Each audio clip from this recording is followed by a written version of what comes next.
While walking through the forest, a man stumbled upon a strange, lonely puppy. Moved by sympathy for the helpless creature, he decided to take it home.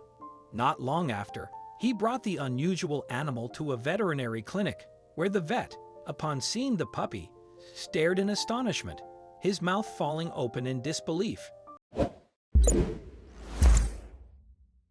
John cherished his walks in the forest near his home. It was his favorite way to unwind, especially after a long day at work. He often brought along binoculars to watch birds and a video camera to capture nature's most beautiful moments. At times, he stayed until sunset, soaking in the quiet and calm the forest offered. One warm spring afternoon, an unfamiliar sound caught his attention. It was a strange mix of squeaking and munching, something he had never heard in that area before. Puzzled, he paused to listen as the noise grew steadily louder and more persistent. His heartbeat quickened, stirred by a blend of curiosity and unease. Drawn in and cautiously alert, John gently pushed aside the branches and found a small, helpless creature hidden behind them. At first glance, it looked like a puppy, but something about its appearance seemed unusual. The animal had almost bare, pinkish skin and a disproportionately large head. Perhaps it was one of the hairless dog breeds John's friends had told him about. The puppy's entire body looked as if it didn't have the strength to move. John felt his heart tighten with compassion when he saw the little creature trembling, as if begging for help. He imagined how long this puppy might have been alone here, desperately trying to survive. The puppy looked exhausted and weak. Its sides rose rapidly, and it shivered all over, as if in constant fear. John realized he couldn't leave it alone. At that moment, he felt a deep connection with the puppy, as if it was now his duty to take care of him. When John picked up the puppy, he felt how fast its little heart was beating. The animal's skin was warm and slightly rough to the touch. On the way home, John wondered why he had never seen such a puppy before and where it could have come from. The man tried to remember if he had ever heard of such puppies, but nothing came to mind. Suddenly, the animal began to make piercing sounds, like a cry for help. John quickened his pace, feeling his heart pound with concern. He feared that the puppy might not survive the journey. At home, John was met by his wife, Sarah. She gasped in surprise when she saw the strange puppy in her husband's hands. "Where did you find him?" she asked. John told her in detail how he had found the abandoned puppy in the forest and added that he couldn't pass it by, hoping to save its life. Sarah, feeling pity for the baby, said they should feed him first. She quickly warmed some milk and tried to feed the creature with a bottle. However, the animal refused to drink, turning its face away and making pitiful sounds. The couple began to panic when they noticed the creature becoming weaker. Its breathing became labored, and its eyes began to close. In despair, Sarah suggested calling the veterinary clinic to find out what to do in such a situation. John, worried about the little puppy's condition, suggested they rush to the 24-hour veterinary clinic in the nearby city, despite the late hour. On the way to the clinic, the animal began to tremble and make weak moans, as if saying goodbye to life. John drove the car at top speed, praying they would make it in time to save the suffering animal. At the clinic, they were met by an elderly veterinarian, Mike, with a tired face.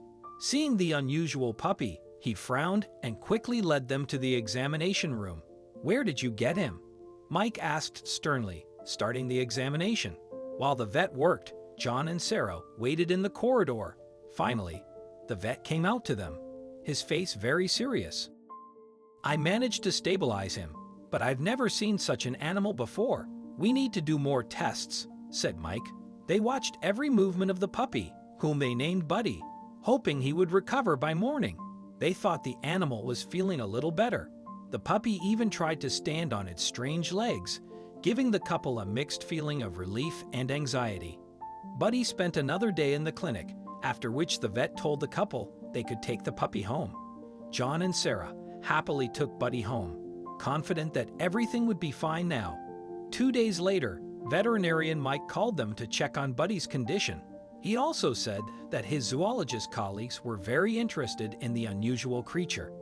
Scientists suggested it might be a baby of a rare species, Mike asked for permission to come with a group of zoologists to examine the find again. John and Sarah agreed, hoping to finally find out what kind of creature they had taken in. At this time, their home became a place of real scientific interest. Phone calls didn't stop, and John barely managed to answer the vet's colleagues' questions. Despite the excitement, he and Sarah were happy, feeling they were helping with serious scientific work. Meanwhile, veterinarians and zoologists continued their research. Professor Robert often called John to discuss his guesses and assumptions. Each new call gave the couple hope that they would soon learn the truth about their unusual ward. They tried not to make guesses so as not to be disappointed if they were wrong. The couple agreed to keep everything a secret, but curiosity and anxiety did not leave them. Every morning, they anxiously awaited news from the vet, hoping to learn more about Buddy's origins. A week passed, and during this time, the animal noticeably strengthened. John and Sarah were happy to see Buddy becoming more active and confidently moving around the house on his unusual legs. He even started making happy sounds when Sarah brought him food. A few days later, the professor reported that Buddy's DNA analysis. One evening, while John and Sarah were watching TV, the doorbell rang. Two men in uniform were at the door.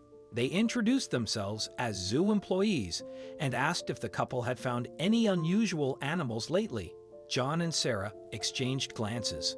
They didn't know if they should tell about their unusual find. But then a characteristic squeak came from the room, and the zoo employees became alert. They asked for permission to inspect the apartment. The couple reluctantly agreed. When the men saw the animal, their faces lit up. "Here he is, our runaway," exclaimed one of them.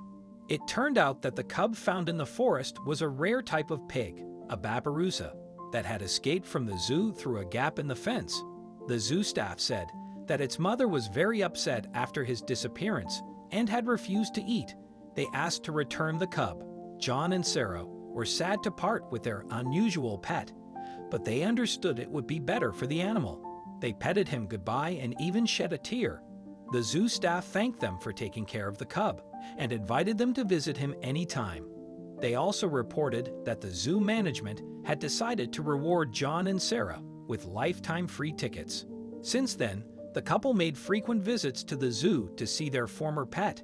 They watched with joy as he grew stronger and played alongside his babirusa mother. At home, a cherished photo of their unusual companion served as a reminder of the extraordinary journey they had shared. The story became a treasured part of their lives, one John and Sarah often recounted to friends and family, each time adding new details and emotions from those unforgettable days. What do you think of this story? Let us know in the comments section. I hope you like this story. Please give it a thumbs up and subscribe to our channel. Also, press the bell icon to never miss the updates from our channel. Thank you.